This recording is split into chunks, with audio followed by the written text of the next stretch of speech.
Hello friends, welcome to BPSC academy. आज का हमारा वीडियो निबंध लेखन से संबंधित है, जो 68 और 69 बीपीएससी की मुख्य परीक्षा के लिए बहुत महत्वपूर्ण है। चलिए बात करते हैं निबंध लेखन में किस प्रकार से हम अपने नंबर को इम्प्रूव कर सकते हैं। वो कौन से ऐसे महत्वपूर्ण बिंदु हैं जिसको हम अपने लेखन में शामिल करके अपने अंकों को इम्प्रूव कर सकते हैं। ये सभी के लिए नया है, मेरे लिए भी नया है क्योंकि पहली बार इसको शामिल किया गया है। इससे पहले मैं 66, 67 ऑडिटर प्रोजेक्ट मैनेजर का मेंस दे चुकी हूँ, लेकिन ये मेरे लिए भी पहली बार है कि 68 में निबंध को शामिल किया गया है, प्लस में आपका निगेटिव मार्किंग स्टार्ट किया गया है। तो अभी इन दोनों पीटी की परीक्षा देने के बाद मैं किस प्रकार से निबंध लेखन की तैयारी कर रही हूँ, चलिए देखते हैं। निबंध लेखन के प्रकार तो ये 3 टाइप के होते हैं: वर्णनात्मक, विचारात्मक और भावात्मक। निबंध एक साहित्य की एक ऐसी विधा है जिसमें कोई बंधन नहीं होता है और ये गद्य एक प्रकार की गद्य शैली है जिसके प्रकार हैं वर्णनात्मक, विचारात्मक और भावात्मक। वर्णनात्मक में किसी घटना, वस्तु या स्थान का वर्णन किया जाता है और पाठक को उस निबंध को पढ़ने के बाद उसके आंखों के सामने सभी चित्र उभर के सामने आ जाना चाहिए, जिसे कि साहित्य की विधा में बिंब कहते हैं। विचारात्मक में वैसे निबंध होते हैं, विचारात्मक निबंध, जिसमें विचारों की प्रधानता होती है, और भावात्मक में भावों की प्रधानता होती है। ये तो हो गए इसके प्रकार की। अब बात करते हैं निबंध के अंग। तो जिस प्रकार से JS1 और JS2 में सबसे पहला जो पार्ट होता है वो भूमिका होता है, उसके बाद मेन बॉडी होता है, फिर कंक्लूजन होता है। यहाँ भी सेम चीज़ है, भूमिका होगा, विषय वस्तु, प्रभाव और उपसंहार या निष्कर्ष। यहाँ भूमिका क्या 1 पेज का होगा? बिल्कुल नहीं। जितने भी नंबर के जितने शब्दों का वो निबंध होगा, माना कि 700 का है या 700 से 1000 का, तो उसका 3/4 निबंध होना चाहिए, भूमिका होनी चाहिए, सॉरी 3/4 भूमिका होना चाहिए। फिर उसका मेन बॉडी पार्ट आएंगे जिसमें हम अवांछित शब्दों और घटनाओं का वर्णन नहीं करेंगे। इसके भी 3 टाइप है: क्या, क्यों और कौन, इसका वर्णन करेंगे। इसके अलावा उसके सामाजिक, आर्थिक, राजनीतिक पहलू पे जिक्र करेंगे। फिर है प्रभाव, जो कि उस निबंध से रिलेटेड क्या प्रभाव पड़ता है, सकारात्मक और नकारात्मक दोनों। फिर अंतिम में उपसंहार या निष्कर्ष। अब देखते हैं कि वो कौन से ऐसे प्रमुख बिंदु हैं जिनको हम अपने निबंध में शामिल करके अपने अंकों को इम्प्रूव कर सकते हैं। तो पहला तो है ज्ञान, कि आपको उससे रिलेटेड कितना नॉलेज है।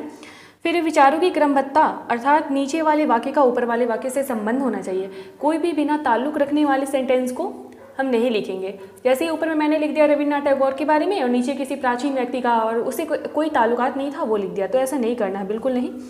फिर है कि निबंध हमारे व्यक्तित्व का निबंध से हमारे व्यक्तित्व का प्रतिबिंबन होता है, तो उसमें हमारी रचनात्मकता भी उभर के सामने आनी चाहिए।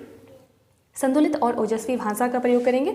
रोचकता होनी चाहिए। मुहावरा, कल्पना, अपना अनुभव, कम डेटा, मीमांसा, प्रासंगिक उदाहरण। यहाँ आप लोग देख रहे होंगे कम डेटा, क्यों? JS2 में JS1 और 2 में कम डेटा यूज़ करके काम नहीं चलाया जा सकता है, पर यहाँ कम डेटा यूज़ करके काम चलाया जा सकता है।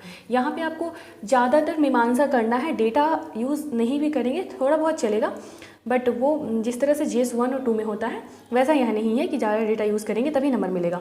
आपका अपना खुद का अनुभव होना चाहिए। आप उदाहरण दे सकते हैं, लेकिन प्रासंगिक उदाहरण होना चाहिए। आपका खुद का अनुभव आप शेयर कर सकते हैं।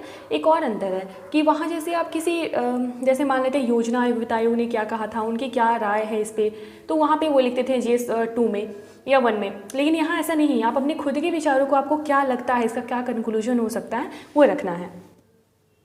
ठीक है। अब चेयरमैन सर ने तो कह दिया था कि 3 क्वेश्चन होगा और 300 नंबर का होगा, यानी कि एक क्वेश्चन 100 नंबर का होगा। 3 घंटे मिलते हैं तो एक क्वेश्चन के लिए 1 घंटा हो गया। समय की कोई दिक्कत नहीं है, बट शब्द सीमा के आते हैं तो मेरा मानना है कि शब्द सीमा इस तरह से निकाल सकते हैं कि जितने नंबर का क्वेश्चन होता है उसको 10 से इंटू करेंगे, प्लस 10 या फिर 20, तो 1020 शब्द मान के चलिए। 800 से 1000 शब्द होंगे। और मैं एक पेज में, मेरे हिसाब से, ये मेरा खुद का अपना है कि मेरा एक पेज में ना 100 शब्द आ जाता है, तो मान के चलते हैं कि 10 पेज में तो लिखना ही पड़ेगा कम से कम एक क्वेश्चन। इसका सोर्स क्या होगा? तो सोर्स होगा न्यूज़पेपर, निबंध, दृष्टि का निबंध, कोई बुक ले सकते हैं आप। अभी तो मार्केट में एक ही आया हुआ था दृष्टि का, तो मैं वो ले ली हूँ और उसी से भी फिलहाल कर रही हूँ पीटी के बाद। कुछ उदाहरण में देख लेते हैं। जैसे अभी हाल ही का क्वेश्चन था यूपीएससी का कि सत्य ही यथार्थ है और यथार्थ ही सत्य है। फिर भारतीय कृषि जीवन निर्वाह का सक्षम स्रोत नहीं रही, नारी की महत्ता, सोशल मीडिया, राष्ट्रीयता, साइबर स्पेस और इंटरनेट वरदान है अथवा अभिशाप। है ना। तो ये सब तो GS2 में भी आते हैं, लेकिन ये उस तरह से नहीं लिखा जाएगा, आप लोगों को प्रैक्टिस करना पड़ेगा घर पे, बुक से, न्यूज़पेपर से, ठीक है। डिजिटल अर्थव्यवस्था, भारत के सपने। और अभी मैं देख रही थी कि कुछ नया चीज़ भी ऐड किया गया इसमें, मतलब नया क्या, निबंध तो नया ही है मुख्य परीक्षा में, पहली बार किया गया BPSC के लिए। बिहार स्पेशल से रिलेटेड कुछ रहेगा, मुहावरे, लोकोक्तियाँ, मतलब जी वो बिहार के बारे में नहीं पड़ेगा तो उसका 100 नंबर का क्वेश्चन छूट जाएगा, ठीक है।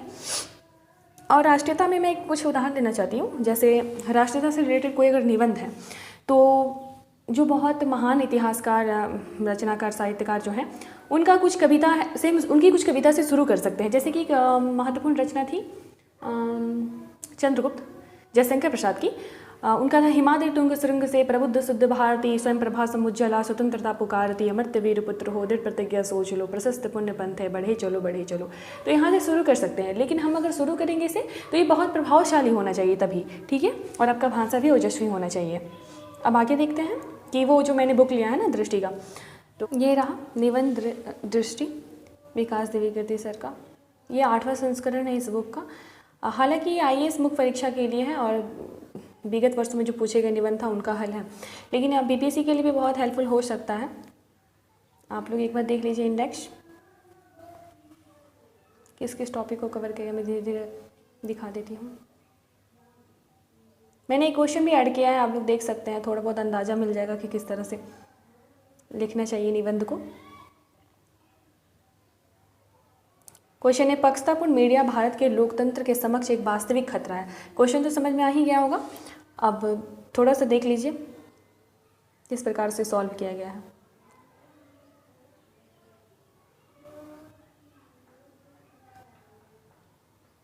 तो ये रहा हमारा निबंध का पूरा।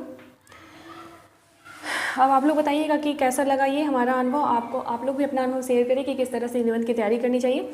कमेंट सेक्शन में आप सभी का स्वागत है। Thanks for watching, take care, धन्यवाद, बाय बाय।